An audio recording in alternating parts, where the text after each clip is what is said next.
हाँ बेटा, सबसे पहले सभी बच्चों से सुप्रभात। और आज इस वीडियो में अपने कक्षा 12 में हिंदी साहित्य जो विषय है, इस विषय की पाठ्यक्रमानुसार जो तीसरी इकाई है, उस तीसरी इकाई में पाठ्य पुस्तक सरयू है और इसके दो भाग है, गद्य भाग और पद्य भाग। तो अपने आज यहाँ गद्य भाग का अध्याय जो भक्ति आंदोलन और तुलसीदास, इस अध्याय इस पाठ का अध्ययन करेंगे। आज की चर्चा इसी पाठ को लेकर के होगी। इससे पूर्व की वीडियो में मैंने आपको पाठ के रचनाकार डॉक्टर रामविलास शर्मा का जो व्यक्तित्व कृतित्व यानी उनका जो परिचय है वो समझाया है, और पाठ का जो परिचय है वो भी मैंने आपको समझाया है। अब मूल जो पाठ है उस मूल पाठ की व्याख्या करेंगे। इसलिए मेरा सभी बच्चों से आग्रह रहेगा कि वे बच्चे अपनी पाठ्य पुस्तक जो सरयू है, इसका जो भक्ति आंदोलन और तुलसीदास, ये पाठ निकाल करके और पृष्ठ संख्या 120 जहाँ लिखा हुआ है मूल पाठ, यहाँ से मेरे साथ पढ़ें, इसका अध्ययन करें और समझने का प्रयास करें। देखिए बेटा, पाठ परिचय के अंदर हमें लेखक ने भक्ति आंदोलन और तुलसीदास, आंदोलन के अंदर तुलसीदास की बहुत बड़ी भूमिका थी, उसी को लेकर के लेखक ने विचार अपने रखे हैं। तो आगे देखिए, तुलसीदास भारत के श्रेष्ठ भक्त कवि, भक्ति आंदोलन के निर्माता, उसी भक्ति आंदोलन की महान उपलब्धि है। डॉक्टर रामविलास शर्मा कह रहे हैं कि तुलसीदास भारत के श्रेष्ठ भक्त कवि हैं।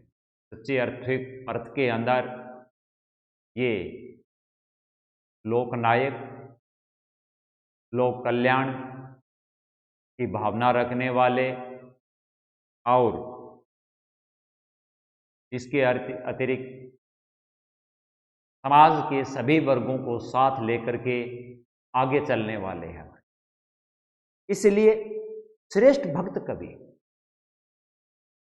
कवि रचनाकार जो होता है वो समाज का होता है, समाज उसका होता है, उसका जीवन सबके लिए होता है। और ये बात भक्ति काल के अंदर, उस युग के अंदर तुलसीदास जी में विद्यमान थी बेटा। समन्वय की भावना थी उनके अंदर, भक्ति के द्वारा समाज के लोगों को जोड़ना चाहते थे। पूरे भारत के अंदर भक्ति को लेकर के जो आंदोलन आगे बढ़ रहा था, उसके अंदर इनकी बहुत बड़ी भूमिका थी। इसके अलावा भक्ति आंदोलन के निर्माता, क्योंकि ये नेतृत्व कर रहे थे, उसके निर्माता भी हो गए। और उसी भक्ति आंदोलन का परिणाम तुलसीदास जैसे सच्चे संत, लोकनायक, समन्वयवादी रचनाकार के रूप में हमारे सामने अवतरित हुए बेटा। उनके साहित्य का सामाजिक महत्व, तुलसीदास जी का जो साहित्य है उसका सामाजिक महत्व क्या है, वो है भक्ति आंदोलन के सामाजिक महत्व पर निर्भर करता है। उनके साहित्य का सामाजिक महत्व भक्ति आंदोलन के सामाजिक महत्व पर, कि भक्ति काल के अंदर देश में सामाजिक व्यवस्था किस तरह की थी, उस समय समाज में किस चीज का क्या महत्व था, उसके ऊपर उससे पूरी तरह से संबद्ध है, यानी संबंधित है। आगे लेखक कह रहा है बेटा, भक्ति आंदोलन अखिल भारतीय था, अखंड भारत में, संपूर्ण भारत में भक्ति आंदोलन की लहर व्याप्त हो चुकी थी, फैल चुका था पूरे भारत में। देश और काल की दृष्टि से ऐसा व्यापक सांस्कृतिक आंदोलन संसार में दूसरा नहीं। भक्ति का आंदोलन सीमित नहीं था बेटा, बहुत बड़े स्तर पर पूरे भारत के अंदर, मतलब पूर्व से पश्चिम, उत्तर से दक्षिण, चारों दिशाओं के अंदर यह आंदोलन कार्यरत था। देश और काल की दृष्टि से, देश और समय की दृष्टि से ऐसा विशाल व्यापक सांस्कृतिक भाई इसमें किसी धर्म किसी एक संस्कृति के लोग शामिल नहीं थे। यहां जो हिंदुस्तान में रह रहा था हिंदुस्तानी भारतीय जो था वो बढ़ चढ़ करके इस आंदोलन के अंदर अपना सहयोग दे रहा था। इसलिए इस आंदोलन के अंदर सभी संस्कृतियों की जो झलक है वो देखने को मिली। तभी तो लेखक ने क्या कहा है कि ऐसा व्यापक सांस्कृतिक आंदोलन संसार में नहीं था कहीं भी कोई। आज हम देखते हैं बेटा जो भी देश के अंदर समाज में राज्य में आंदोलन होते हैं उनके पीछे अपना स्वार्थ होता है। तो स्वार्थ होता है अपनी मांगे मनवाना, अपना काम पूरा करवाना, चाहे वो सरकारी नौकरी है, चाहे वो आरक्षण है या कुछ भी हो। लेकिन जब भी ऐसा होता है तो उसमें से उससे जुड़े हुए उसी वर्ग के, उसी जाति के, उसी संस्कृति के, उसी विचारधारा के लोग उसमें शामिल होते। जबकि ये था भक्ति आंदोलन, इसमें तो सभी संस्कृतियों के लोग हैं वो बढ़ चढ़ करके अपना सहयोग दे रहे हैं। तभी तो लेखक ये कह रहा है कि ऐसा व्यापक सांस्कृतिक आंदोलन संसार में दूसरा नहीं था बना। ईसा की दूसरी शताब्दी में ही, ईसा की दूसरी शताब्दी में आंध्र प्रदेश में कृष्ण उपासना के चिन्ह पाए गए हैं। ईसा की दूसरी शताब्दी के अंदर आंध्र प्रदेश के अंदर कृष्ण उपासना, कृष्ण जी की उपासना करने के चिन्ह पाए गए हैं। गुप्त मतलब गुप्त जो राजा हुए थे, सम्राट हुए थे हमारे देश के अंदर,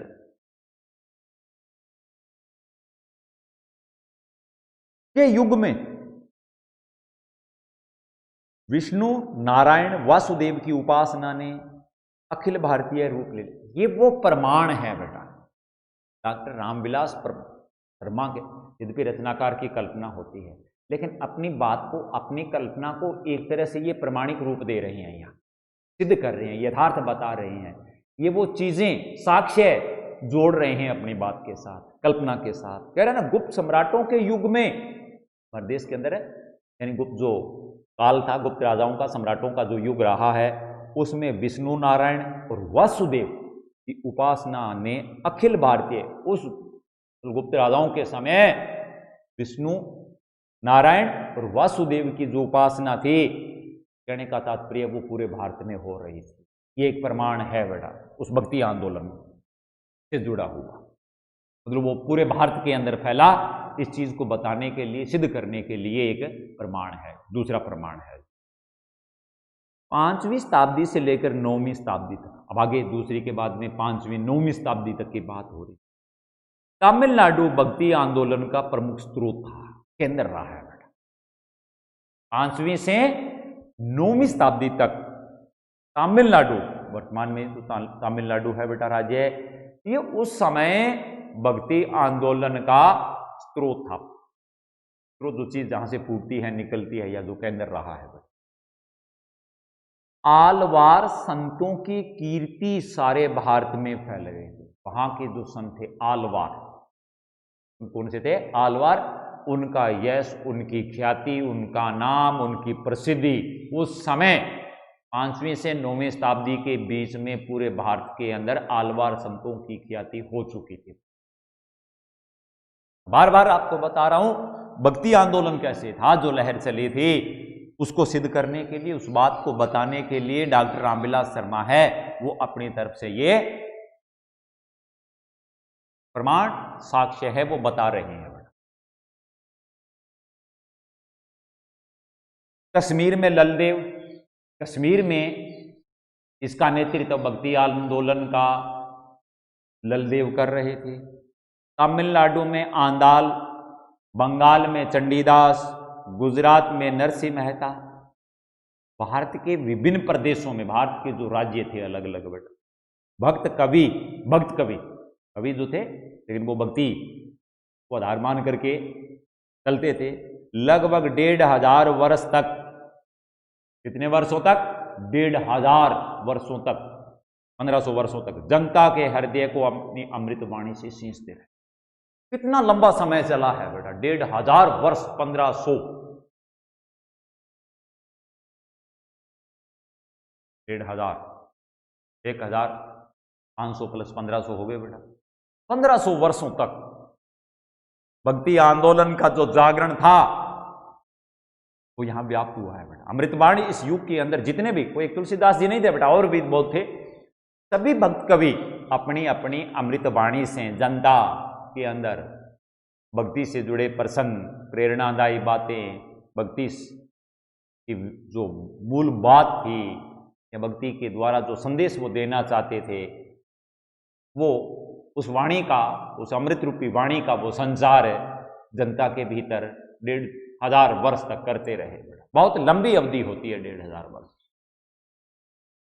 चलिए बेटा आगे देखिए, यह भक्ति आंदोलन ब्रह्मदेश, ब्रह्मा से अफगानिस्तान और ईरान की सीमाओं पर जाकर रुक जाता है। अब बेटा भारतवर्ष उस समय, ये आज का नहीं है बेटा, ये पड़ोसी जो हमारे राज्य है ये भारतवर्ष में ही शामिल थे।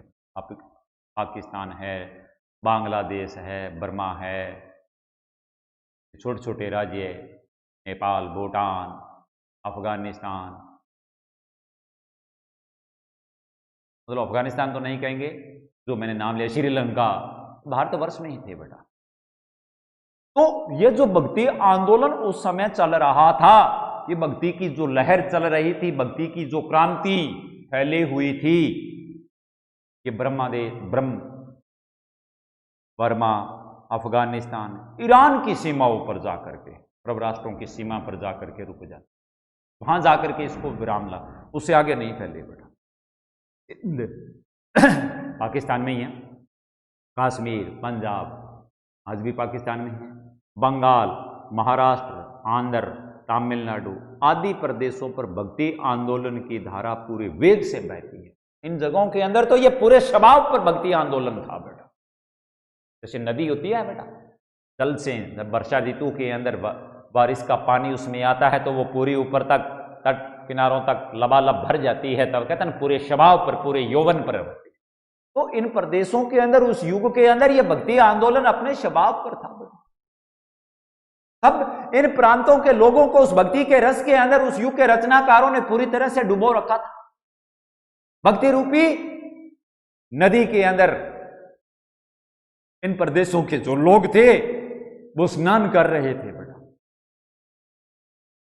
भक्त कवियों ने विभिन्न प्रदेशों को राष्ट्रीय एकता के सूत्र में बांधने में कितना बड़ा काम किया, उसका मूल्यांकन आंकना सहज नहीं। लेकिन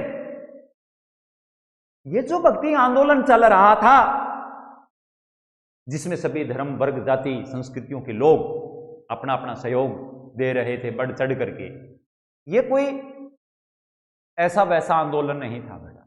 इससे राष्ट्रीय एकता भी उभर करके सामने आ रही थी, क्योंकि इस आंदोलन के द्वारा लोग आपस में जुड़ रहे थे, न कि टूट रहे थे। और जुड़ना एकता का प्रतीक है। और एकता कौन सी हो गई कि हमारे अंदर कोई भिन्नता नहीं, हमारे अंदर कोई अंतर नहीं है, हम एक ही हैं। तो यह भक्ति आंदोलन राष्ट्रीय एकता का संचार कर रहा था। राष्ट्रीय एकता के सूत्र में बांधने में कितना बड़ा काम किया है, उसका मूल्यांकन करना कोई सहज बात नहीं है। राष्ट्रीय एकता के भाव पैदा करना, लोगों के दिलो दिमाग पर यह बात बैठानी, उनमें यह जज्बा देशभक्ति का, राष्ट्र प्रेम का पैदा करना कोई सहज काम नहीं है, आसान बात नहीं है। लेकिन इस भक्ति आंदोलन में इतनी शक्ति थी, दिव्य शक्ति थी बेटा, कि लोगों के अंदर राष्ट्रीय एकता, देश प्रेम, राष्ट्र प्रेम का जो भाव था या जो जज्बा था वो पैदा किया बेटा। उनके पास राजनीति शास्त्र के कई ऐसे परिचित सूत्र नहीं थे। अब आज के युग के अंदर हम देखें बेटा, आज के नेता देश प्रेम की, राष्ट्र प्रेम की, राष्ट्रवाद तक की बात करते हैं। और उसके लिए आज तो बेटा ज्ञान विज्ञान के द्वारा सारी चीजें, सारे साधन मौजूद हैं। इनके पास गहरी चालें होती हैं। राजनीति के अंदर जितने भी दाव पेंच लगाए जा सकते हैं, खेले जा सकते हैं, वो खेलते हैं। जितनी भी कूटनीतिपूर्ण चालें चलनी चाहिए वो चल सकते हैं। और फिर जनता को किसी एक मत, किसी एक विचार पर एक करने का प्रयास करते हैं। लेकिन इन सब के पीछे राजनीति शास्त्र काम करता है। लेकिन उस समय तो उनके पास कोई राजनीति शास्त्र नाम की चीज नहीं थी बेटा, कोई परिचित सूत्र नहीं थे जिन्हें वे आए दिन दोहराते हुए जनता को एकताबद्ध करते, जैसे आज करते हैं। ये कई घटनाएं पीछे हमारे देश में इन विगत वर्षों में हुई है बेटा, आप समझ रहे होंगे। आप बच्चे हो, पढ़ने वाले, हम पढ़ाने वाले अध्यापक हैं। हमें उन बातों से, उनका नाम लेने से हमारा कोई सरोकार नहीं बनता है बेटा, लेकिन समझते अवश्य हैं बेटा कि जो इतनी बड़ी बड़ी राष्ट्रहित की, देश हित की जो बात करते हैं, अक्सर उनके पीछे मकसद क्या होता है। उनके पास युगिन राजनीति के बड़े कटु, ठोस, दृढ़ सूत्र होते हैं, उनका वो इस्तेमाल करते हैं, काम में लेते हैं। हालांकि आज सब सचेत हैं, पढ़े लिखे हैं, जागृत हैं, समझते हैं, फिर भी बेटा अकल निकाल ही लेते हैं। चलिए, ये उस समय की बात है। उनके पास ऐसी चालें नहीं थी, उनके पास ऐसे सूत्र नहीं थे, ऐसे साधन नहीं थे बेटा। मैंने पूर्व के अंदर बताया, भावनाएं जुड़ी थी बेटा। भक्ति आंदोलन ने लोगों को भावनात्मक रूप प्रदान किया बेटा। उन्होंने भावनात्मक रूप से जनता को एक किया। इस भावनात्मक एकता में मुख्य भाव था भक्ति का। और ये जो भावना उनमें जागृत हुई, ये किसके द्वारा जागृत हुई बेटा? भक्ति के द्वारा। और भक्ति में इतनी क्या थी? शक्ति थी बेटा। उनकी भक्ति में वो शक्ति थी कि देशवासियों को भावनात्मक रूप से इस आंदोलन के साथ जोड़ दिया बेटा। ये नहीं देखा कि किस संस्कृति का है, किस धर्म का है, किस जाति का है, किस बिरादरी का है, नहीं। उसमें वह सार्वभौम शक्ति विद्यमान थी उनकी भक्ति के अंदर, जिसका कालजयी प्रभाव पड़ा बेटा। और लोग भावनात्मक रूप से जुड़ गए। और जुड़ने का मतलब था कि वो सब एकता के सूत्र में बंध गए बेटा। ये काम भक्ति आंदोलन ने किया बेटा। लेकिन यह श्रेय दिया जाता है किसको? तुलसीदास और तुलसीदास जी के समकालीन जो रचनाकार, उनके बराबर जो चल रहे थे उस लक्ष्य को लेकर के, क्योंकि ये चीज उनके भीतर थी। समाज में अव्यवस्था थी, अराजकता, बेरोजगारी, भूखमरी, अकाल, बड़ी भयंकर चुनौतियां उनके सामने विद्यमान थी। यहां तक राजतंत्र भी उनके अनुकूल नहीं था बेटा, प्रतिकूल था। फिर भी वो लोकनायक बन करके उभरे हैं बेटा। भाई, राज सोना वही होता है जो आग में तप करके बाहर निकलता है, फिर वो कुंदन बनता। लोकनायक ऐसे नहीं बना जा सकता है बेटा, उसके लिए तप करना पड़ता है। तप का डगर, तप का मार्ग जो होता है वो बड़ा कठिन होता है, आसान नहीं होता बेटा। बड़ी सूझबूझ से उसके ऊपर कदम रखने पड़ते हैं। तप से बड़ी यातनाएं सहन करनी पड़ती है। तप का मार्ग तो सहज स्वाभाविक मार्ग नहीं है। ये भक्त होने के साथ साथ इस युग के जो भक्त कवि थे वो सच्चे तपस्वी भी तो थे बेटा। उनके पास तप था, तेजस्विता थी, और उसी तेजस्विता, उसी तप से उनकी भक्ति में क्या आ गई? शक्ति आ गई बेटा। अभी तो ये भक्ति आंदोलन सफल रहा है। स्वर्ण युग भी भक्ति आंदोलन को स्वर्ण युग के नाम से भी जाना जाता है। सुनहरा समय, समाज में सब लोग आराम से, अमन से, चैन से उसके बाद में अपना जीवन यापन करने लगे थे बेटा। लोगों के जीवन में बहुत सुधार आ गया। पुरोहितों के द्वारा बनाया गया जो भ्रम का जो जाल था, जो उलझने थी, उनसे वो दूर हुए, अलग हुए, सही दिशा की ओर वो कदम बढ़ाने लगे बेटा।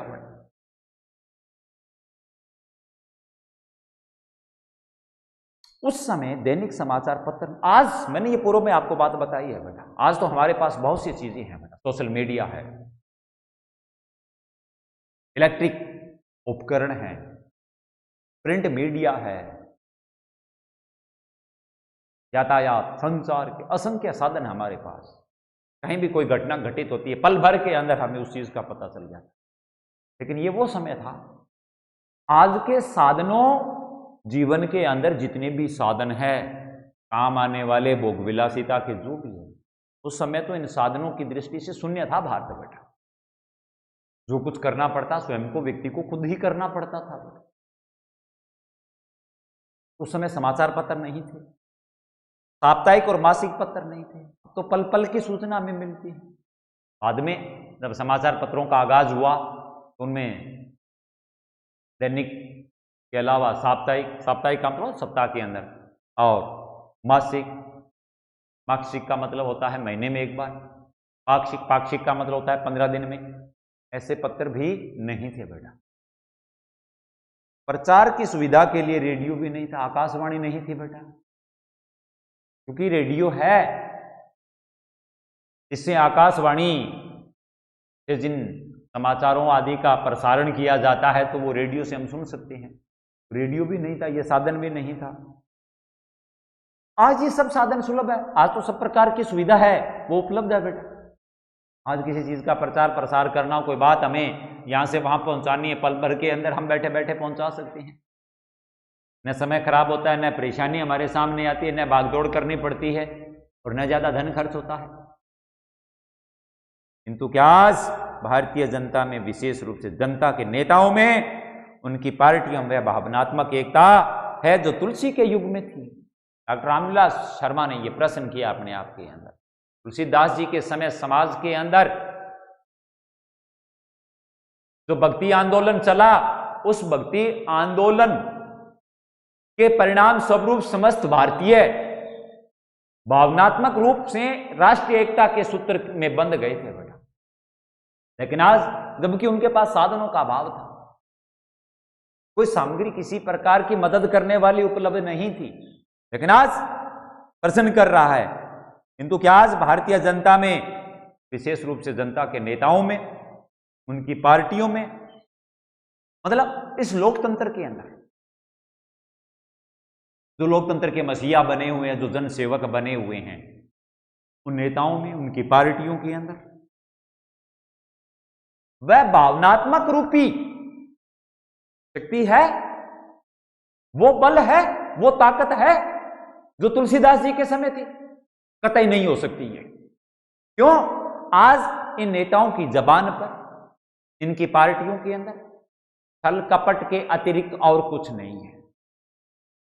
5 वर्ष के बाद में चुनाव होते हैं हमारे यहां, तब जनता के सामने ये नेता आते हैं, तब बड़ी चिकनी चुपड़ी लोक लुभावनी चतुराईपूर्ण बातों से जनता को गुमराह करते हैं, आकर्षित करते हैं, तरह तरह के आकर्षण युक्त प्रलोभन दिखाए जाते हैं, वायदे किए जाते हैं, लोगों को रोजगार देने की बात कही जाती है,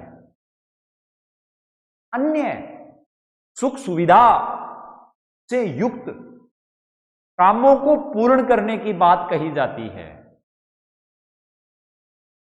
गांव की, समाज की कोई समस्या है तो समस्या से छुटकारा दिलाने की बात कही जाती है। इस प्रकार से वो जनता को गुमराह करते हैं। परिणाम क्या होता है? जैसे ही चुनाव परिणाम आता है, वो विजयी होते हैं, विजयी होकर के यहां से वो चले जाते हैं, चाहे वो राज्य की राजधानी में जाए और चाहे वो देश की राजधानी के अंदर में जाए बेटा। वहां जाकर के अगर उनकी पार्टी के पास बहुमत है तो सरकार में शामिल हो जाते हैं, अगर उनकी पार्टी में बहुमत नहीं है, अल्पमत में है उनकी पार्टी, तो दूसरी पार्टियों के साथ वो सांठ-गांठ करके और अपने आप को करोड़ों रुपए के अंदर बेच देते हैं, जनता को भूल जाते हैं, जनता से कोई लेना देना नहीं है। आज के नेता तो सिर्फ और सिर्फ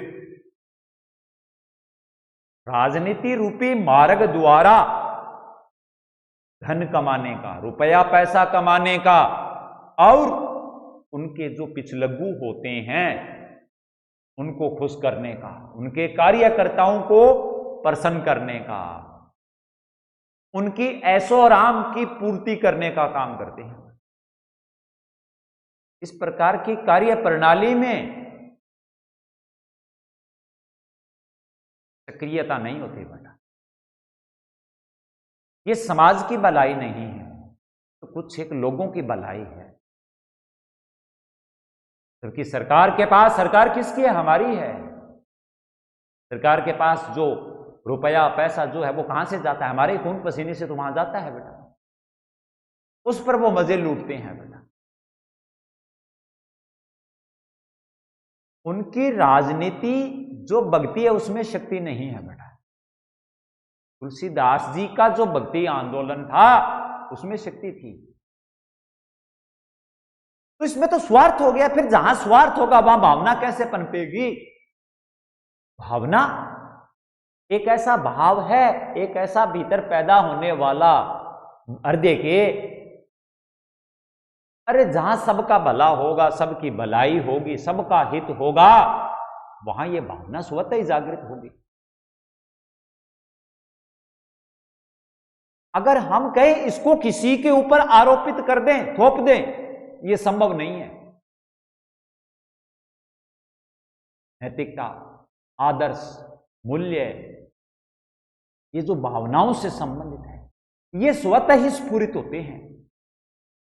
और जब इनके अनुकूल माहौल होता है, वातावरण होता है, तब ये चीजें स्वतः स्फुरित होती है।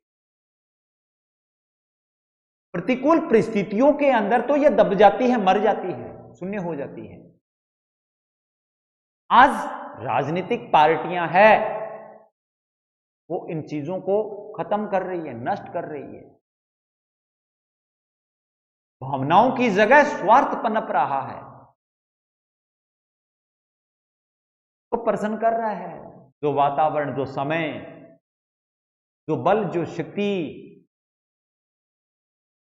उनके भक्ति आंदोलन में थी, क्या वो आज है? अर्थात नहीं। यह प्रसन्न करने से भक्ति आंदोलन के राष्ट्रीय महत्व का ज्ञान है। जब लेखक ने यह प्रश्न किया हमारे सामने, इस प्रश्न के ऊपर हमने समीक्षा की है, पर हमने विचार रखे हैं, इस पर टिप्पणी की है बेटा हमने। तो इनसे यह बात स्पष्ट होती है कि भक्ति आंदोलन का राष्ट्रीय महत्व था, राष्ट्रीय ज्ञान उसका भी आभास हो रहा है। इस तरह से बेटा